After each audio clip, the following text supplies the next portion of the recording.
साथियों नमस्कार, मैं दिनेश कुमार सिंह। आप सभी का मेरे इस YouTube चैनल में हार्दिक अभिनंदन और स्वागत है। आज एक नया विषय लेकर के आपके समक्ष उपस्थित हूँ। ग्राम सभा ग्राम पंचायत के मुखिया, ग्राम प्रधान का निर्वाचन और ग्राम पंचायत के वार्डों के लिए हर एक वार्ड के लिए एक सदस्य, ग्राम पंचायत सदस्य का निर्वाचन। और अगर सामान्य निर्वाचन में कोई प्रधान का निर्वाचन ना हो सके और सदस्य भी 2/3 से कम चुने जाएं, उस परिस्थिति में क्या नियम है, कैसे ग्राम पंचायत का गठन होगा, कैसे ग्राम पंचायत और ग्राम सभा के कार्यों का संचालन होगा, इस विषय में आज विस्तार से हम चर्चा करेंगे। साथियों, अगर आपने अभी तक मेरा चैनल सब्सक्राइब ना किया हो तो अनुरोध है कि चैनल को सब्सक्राइब कर लें, फॉलो करते रहें, मेरे वीडियो को सब तक पहुंचाते रहें, शेयर करते रहें। ये बड़े उपयोगी हैं। हर एक गांव वाले को, प्रधान भाई को और हर एक नागरिक को इन नियमों कानूनों की जानकारी होनी चाहिए। जब नियम और कानून छोटे छोटे जो रोजमर्रा के हैं अगर जानकारी होगी तो और सुविधा जीवन को आगे बढ़ाने में होती है। साथियों, चर्चा प्रारंभ करते हैं और चर्चा का पहला बिंदु है कि उत्तर प्रदेश पंचायती राज अधिनियम की धारा 9 में यह व्यवस्था की गई है कि जो मतदाता सूची ग्राम सभा क्षेत्र के अंतर्गत बनेगी उसमें कौन लोग होंगे, जिनकी उम्र 18 साल से अधिक हो और ग्राम में निवास करते हो। उसका एक प्रोसीजर है मतदाता सूची बनाने का। जो मतदाता सूची होगी उन्हीं में से कोई व्यक्ति प्रधान के निर्वाचन के लिए नाम निर्देशन कर सकता है या पंचायत सदस्य के नाम निर्देशन कर सकता है उस पद के लिए। यह व्यवस्था है। साथियों, 11 में कहा गया है कि हर एक गांव पंचायत जो होगी, ग्राम पंचायत, उसका जो मुखिया होगा वो प्रधान होगा। प्रधान उसका मुखिया होगा। इसी में व्यवस्था की गई है 11 के भाग 2 में कि राज्य सरकार एक आदेश के द्वारा पूरे प्रदेश में जो प्रधान के पद हैं उनके लिए अनुसूचित जात, अनुसूचित जनजात और अन्य पिछड़े वर्गों के लिए पदों का आरक्षण भी करेगी। उसका एक अलग प्रोसीजर है, उस पर अलग से एक वीडियो बनाएंगे, आपको बताएंगे। लेकिन आरक्षण का भी आदेश जारी करने का इसी में अधिकार 11(2) में दिया गया है राज्य सरकार को। और वो जो पद जिस गांव पंचायत का जिस वर्ग के लिए आरक्षित होगा उस वर्ग के लोग ही चुनाव लड़ पाएंगे, या जो सदस्य का पद है वो जिस वर्ग के लिए आरक्षित होंगे उस वर्ग का ही व्यक्ति वहां पर नाम निर्देशन करके चुनाव लड़ सकता है।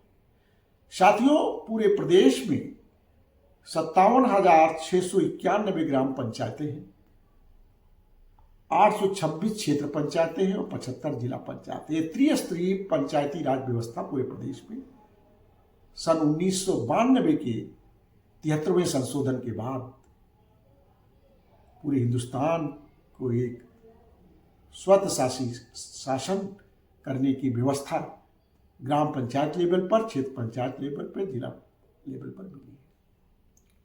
तो इन ग्राम पंचायतों के गठन के लिए सामान्य तौर पर शासन जो है निर्वाचन की घोषणा करता है, सामान्य निर्वाचन की घोषणा करता है। 11 में कहा गया है कि निर्वाचन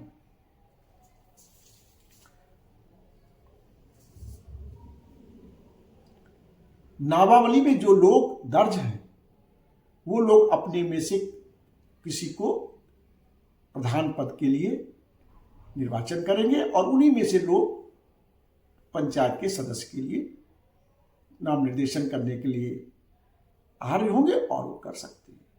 हमने विस्तार से एक वीडियो इस विषय में भी बनाया जो इसी चैनल पर उपलब्ध है। इसका लिंक डिस्क्रिप्शन में मैं दूंगा, उसे भी आप देख सकते हैं कि प्रधान पद के लिए और ग्राम पंचायत के सदस्य पद के लिए कौन आहार्य होगा और कौन आहार्य नहीं होगा।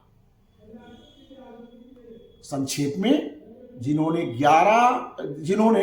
21 साल की उम्र पूरी कर ली है, जिनका नाम उस ग्राम पंचायत की मतदाता सूची में शामिल है और जो उत्तर प्रदेश पंचायती राज अधिनियम की धारा 5 में दिए गए अनर्हता के अनुसार अनर्ह नहीं है, वो लोग चुनाव लड़ सकते हैं और इन पदों पर जीतने के बाद बैठ सकते हैं। तो ये व्यवस्था की गई है। अब मान लीजिए सामान्य निर्वाचन की निर्वाचन आयोग ने घोषणा कर दी, नॉमिनेशन का कार्य भी शुरू हो गया, निर्वाचन का कार्य प्रारंभ हो गया। तो 11(2) में कहा गया, मान लीजिए कि प्रधान के पद पर कोई निर्वाचित नहीं होता है और जो सदस्य निर्वाचित होते हैं वो भी 2/3 से कम है। यह परिस्थिति भी पैदा हो सकती है। कैसे हो सकती है? मान लीजिए कोई नॉमिनेशन ही ना करे तो प्रधान कैसे निर्वाचित होगा, या नॉमिनेशन करे उनके पर्चे खारिज हो जाए तब कैसे नॉमिनेशन होगा, या नॉमिनेशन करें और अपना नॉमिनेशन बाद में नियत तारीख से पहले वापस ले लें तब चुनाव प्रधान का कैसे होगा। तो ऐसी स्थिति पैदा हो सकती है और प्रधान का इधर निर्वाचन भी नहीं हुआ, उधर जो पंचायत सदस्य जो थे, जितने सीट थी उसकी 2/3 से कम चुने गए, या तो पर्चे खारिज हो गए या लोगों ने नॉमिनेशन नहीं किया, या नॉमिनेशन किया तो विड्रॉ उन्होंने भी कर लिया और 2/3 से कम। ऐसी परिस्थिति में राज्य सरकार को या अधिकार है या उसके द्वारा जो प्राधिकृत अधिकारी है, जिलाधिकारी, उसको अधिकार है कि वह उस गांव पंचायत के विकास कार्य न रुके, उस गांव पंचायत में शासन के नीतियां और कार्यक्रम चलते रहें। तो उसके लिए यह व्यवस्था सरकार के पास है इसी 11(ख) में कि वह वहां पर प्रशासकीय समिति नियुक्त कर सकता है और प्रशासनिक जो समिति नियुक्त प्रशासकीय जो समिति नियुक्त करेगा उसमें उतने सदस्य हों जितना वो निर्धारित करे। और वो सदस्य कौन से होंगे? वो होंगे जो पंचायत सदस्य के पद के लिए निर्वाचन के लिए अर्हता रखते हैं। क्या गया है कि प्रशासक की भी नियुक्ति हो सकती है, किसी एक व्यक्ति को प्रशासक बनाया जा सकता है। धारा 11(ख) के खंड 3 में कहा गया है कि जो प्रशासकीय समिति या प्रशासक नियुक्त होगा वो 6 मास से अनधिक अवधि के लिए नहीं होगा, या शासन द्वारा जो अवधि निर्धारित की जाए, मान लीजिए 4 महीने की निर्धारित की जाती है कि इस तारीख से इस तारीख तक ये कमेटी काम करेगी या प्रशासक काम करेंगे, तो 6 मास से अनधिक होगी और शासन द्वारा जो निर्धारित किया जाएगा या वो जो 6 मास से अधिक ना हो, यह भी व्यवस्था है।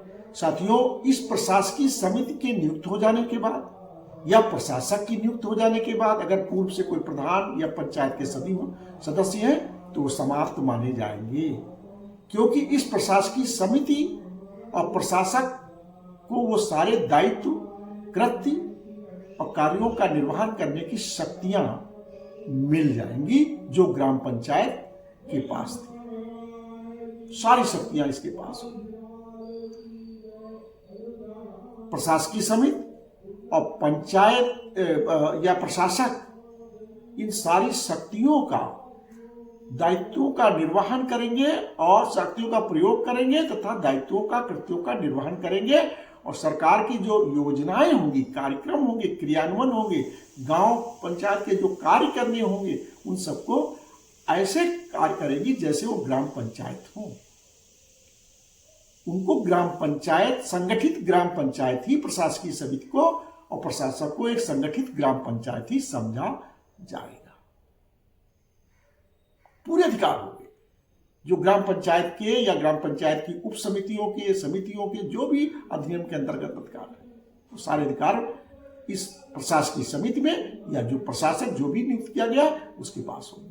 वो सारे कर्तव्यों, दायित्वों का निर्वहन करें।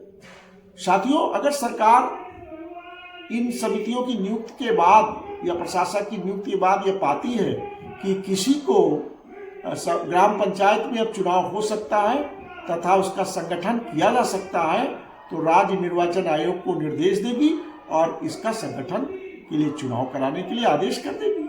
तो राज्य निर्वाचन आयोग चुनाव कराएगा और जो नए प्रधान और सदस्य चुने जाएंगे वो ग्राम पंचायत का गठन करेंगे।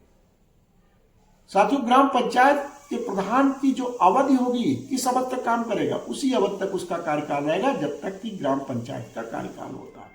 ग्राम पंचायत के कार्यकाल के बारे में मैंने पहले वीडियो में आप सबको बताया है कि जिस दिन नोटिफिकेशन राज्य सरकार सामान्य निर्वाचन हो जाने के बाद ग्राम पंचायतों के गठन की जारी करती है, उसकी जो पहली बैठक होगी, पहली बैठक जो 30 दिन के अंदर होनी गठन के, उसके 5 साल तक होगी, उससे अनधिक नहीं होगी, उससे ज्यादा नहीं होगी।